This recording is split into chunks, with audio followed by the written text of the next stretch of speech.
என்னடா பண்ணீங்க இவ்வளவு நேரம் அமைதியா நிக்கிறேன்னு கட்டுக்குள்ள எடுத்துட்டு வந்துட்டீங்க. ஐயோ எனக்கு இந்த சவுண்டே பிடிக்கல, காத்து வேற பலமா வீசுது, நான் சண்டைக்கு போறேன் பாரு. வணக்கம் நண்பர்களே, இவங்க பேர் தான் டெல்லி. இவங்க ஷிட்ஸு. உங்க பெட் பேரண்ட்ஸ் வந்து ஃபர்ஸ்ட் டைம் க்ரூமிங் கூட்டிட்டு வந்திருக்காங்க. அதுவும் இது வந்து 7 to 8 months ஓல்டுங்க. இதுல ஒரு பிரச்சனை என்னன்னா, இவர் வந்து இது வரைக்கும் க்ரூமிங்கே பண்ணது கிடையாது. சின்ன சவுண்டு கூட சென்சிட்டிவானவங்க. ட்ரிம்மர் சவுண்டு கேட்டோன்னே எப்படி தெரிவிக்கிறாருன்னு பாருங்க. ஐயோ, இவரை கண்ட்ரோல் பண்ணவே முடியல. நான்லாம் ஃபுல் பாடி வெயிட்டையும் யூஸ் பண்ணி இவரை பிடிச்சி அமைக்கிங்க பாருங்க. காலெல்லாம் பிடிச்சி அமைக்கி கொஞ்சம் கொஞ்சமாக அந்த ட்ரிம்மருக்கு பழக்கிறேன்.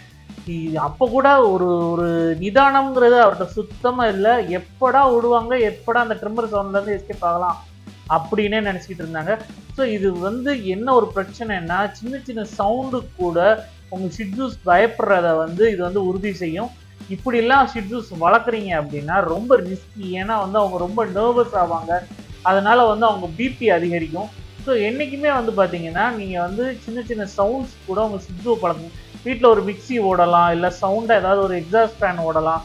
அதுக்கு உங்கள் ஷிட்ஸு பயப்படுதுன்னா அதை வந்து கூடுதலாக கைக்குள்ளே வச்சு அது வந்து ஒன்றும் இல்லை, அது நார்மல் சவுண்டு தான் அப்படின்னு நீங்கள் புரிய வைக்கணும். அப்படி புரிய வச்சிங்கன்னா மட்டும்தான் இந்த மாதிரி சுச்சுவேஷனில் உங்கள் ஷிட்ஸுவை ஹேண்டில் பண்ண முடியும். இப்போ பாருங்கள், நம்ம சிசர் யூஸ் பண்ணும்போது எந்த ஒரு பிரச்சனையும் கிடையாது. ஆனால் ட்ரிம்மர் யூஸ் பண்ணும்போது ஒரு பயத்திலே இருப்பார். அந்த கண்ணை பார்த்தா தெரியும், என்னமோ நடக்குது, ஏதோ நடக்குது, அந்த என்னடா சவுண்டு, அந்த மாதிரி ஒரு நினப்பிலே தான் இருப்பார். ஸோ இவங்களுக்கு பார்த்தீங்கன்னா கொஞ்சம் அதிகமாக நாட்ஸ் இல்லை, பட் கொஞ்சம் கொஞ்சம் இருந்தது. இப்போ அதை எல்லாத்தையும் சமாளித்து முன்னாடி ஃபுல்லாக நீட்டாக பண்ணியாச்சு. பின்னாடி மட்டும் கொஞ்சம் ஒட்டி எடுக்க வேண்டியதாக இருந்தது. ஏன்னா அந்த பின்னாடி மட்டும் தான் கொஞ்சம் ஹெவி நாட்ஸ் இருந்தது, முன்னாடி அதிகமாக நாட்ஸ் இல்லை. ஆனால் அதுக்கப்புறம் போக போக பார்த்தீங்கன்னா ட்ரிம்மருக்கு டோட்டலாக பழகிட்டார், எந்த ஒரு பிரச்சனையும் பண்ணலை. ஆனல் போர்ஷன் இதெல்லாம் க்ளீன் பண்ண நல்லா பண்ணார். அதே ஆனால் தண்ணியை பார்த்தீங்கன்னா பிடிக்கவே இல்லை. அவர் கழுத்தை பிடிச்சிட்டு தான் உட்காருங்க பாருங்க, எப்படி புள்ளி குதிச்சுட்டு வெளியே ஓடிடுறேன்னு தான் நிற்கிறாரு.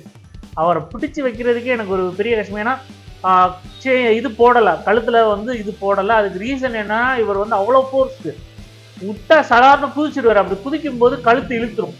அதனால தான் நான் இந்த வயர் கூட போடாமல் அவங்கள நீட்டாக குளிப்பாட்டிக்கிட்டு இருக்கேன். கொஞ்சம் கஷ்டம் தான், பிடிச்சிக்கிட்டே இருக்க வேண்டியதாக இருந்தது. இருந்தாலும் அது வந்து ஒரு தனி எக்ஸ்பீரியன்ஸ்னே சொல்லலாம்.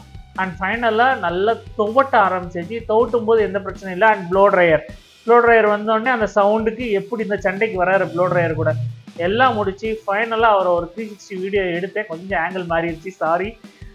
அவரை வந்து நீட்டாக தனியாக அவர் காட்டியிருக்கேன் பாருங்கள், எவ்வளோ அழகாக கொண்டு வந்தாச்சுன்னு. எப்படி இருந்தவர் வந்து இப்போ ஃபேஸ் க்ளீனாக தெரியுது, பாஸ் எல்லாம் சூப்பராக இருக்குது.